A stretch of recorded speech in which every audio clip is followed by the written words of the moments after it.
I got into speech therapy because when I was 17, I went on an exchange to Belgium. So I moved there for a year and spent a year there. But when I got there, I didn't speak French and no one who was hosting me spoke English. So I basically just like reverted into this like kind of childlike state almost of not being able to like self-advocate. Couldn't really introduce myself, couldn't really do like all the basic stuff, couldn't be independent, couldn't go out by myself. And I just realized how hard it was and could imagine how hard it would be for people who didn't voluntarily do that, like brain injury, stroke, any sort of like developmental disabilities. And then I got volunteering with TBI. And yeah, now it's my passion. I love the brain stuff. Like, I just think it's so cool. Motor also, like motor aspects of speech, I think are really cool. Also, I kind of like literacy now, which I was surprised, but getting a feel for it. This was my first choice. I went into my undergrad after I finished my exchange, went and did some traveling for a few years. And then once I was ready and sort of knew what I wanted to do, then I went into my undergrad. So I started my undergrad in linguistics with the hope of getting to SLP. So I had a huge focus on that, and then kind of like strategically manage my degree in order to prepare for grad school. Because I think that's actually like a really helpful tip, is to like strategically map out your classes. Well, I used to volunteer all the time, like twice a week, usually for my whole undergrad with traumatic brain injury. So honestly, that was one of my hobbies, was just volunteering. Volunteered with kids on the autism spectrum. Besides that though, outside of speech, because sometimes now with COVID, it's like my whole life is around speech and I never get kind of like an outlet, but I got into powerlifting. So I'm training to compete, hopefully. So that's pretty exciting, but kind of sucks that the gyms are closed now. When I found out it was online, I was sad because, you know, no one wanted to really do it online. Now look, I mean, I still wouldn't do it online just because it was tough and being isolated. And I think like also, the hope that next semester it'll be in person. Oh, next semester. Oh, next semester. Like every time. And then it's like, oh yeah, by then it'll totally be cool and we'll go back to school. And it's like keeps getting pushed back. So it's kind of hard to see the end of the tunnel.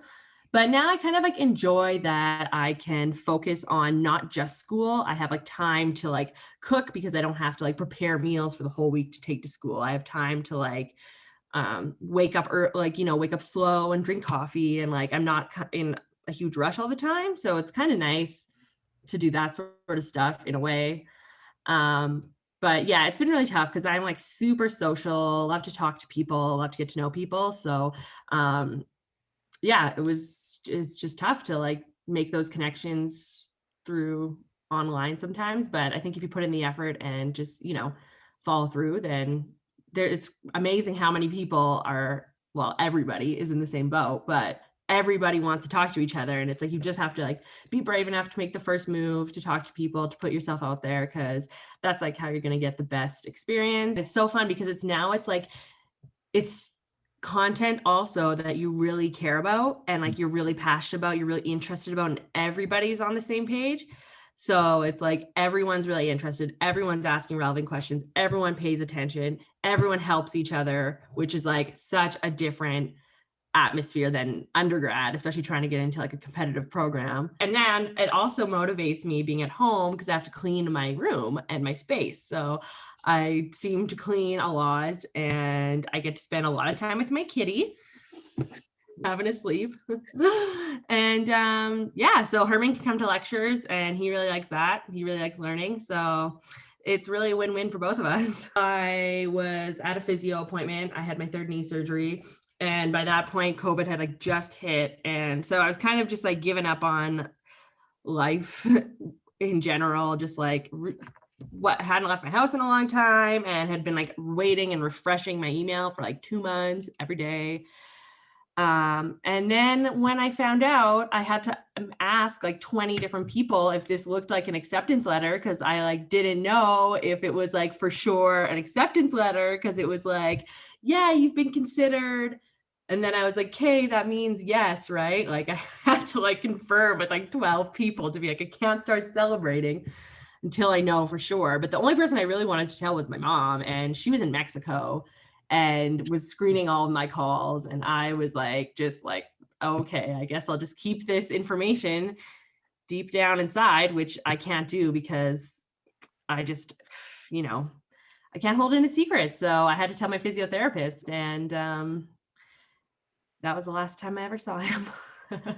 Yeah, he closed his practice for COVID, and no one else really found out until my mom came home from Mexico. It was like, yeah, wait for a confirmation or something, but like you've been considered or what. And I'm just like, okay, I don't know what that means. So I'm freaking out. I'm like emailing Vicky, like, Vicky, what? Am I in this program or not? Because I need to know right now. She's like, yes, just be patient. It's okay. Like your thing will come. And I was like, okay, well. And then I thought, I'd get kicked out if I didn't send in my transcripts on time for December. So I was like, everything is like, okay, just like, don't screw this up, Meg. I think just like the level of collaboration was, I guess, surprising just because all you knew from undergrad was like kind of competing and trying to get into something. So yeah, just like that collaborative aspect, just the professors being like so cool and like actually wanting to help, want to make sure you succeed, like super receptive if you ever have any problems. And yeah, it's just more of kind of a communal feeling, I think, than undergrad, because you know each other also, and you see each other every day in every single of the same classes, which is also really nice because you aren't getting split up. And I just kind of didn't think of that. I just like kind of assumed that grad school would be like undergrad, like an extension of undergrad kind of, but like it's so much better. So yeah, it's grad school is awesome. Like, I mean, it's hard, but it's pretty awesome. I would say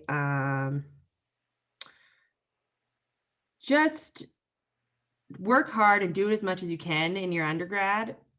But don't put yourself down if it doesn't work out the first time, or if you just don't even know how to do all the application stuff, because I had like no idea. I thought I had to be like this professional person who like knew how to do everything, knew how to write letters of intent, knew how to like ask references and stuff. And it's all really a learning process. Like everyone's there to help you. Your references aren't going to be annoyed. Like they want to help you. They want to see you do good.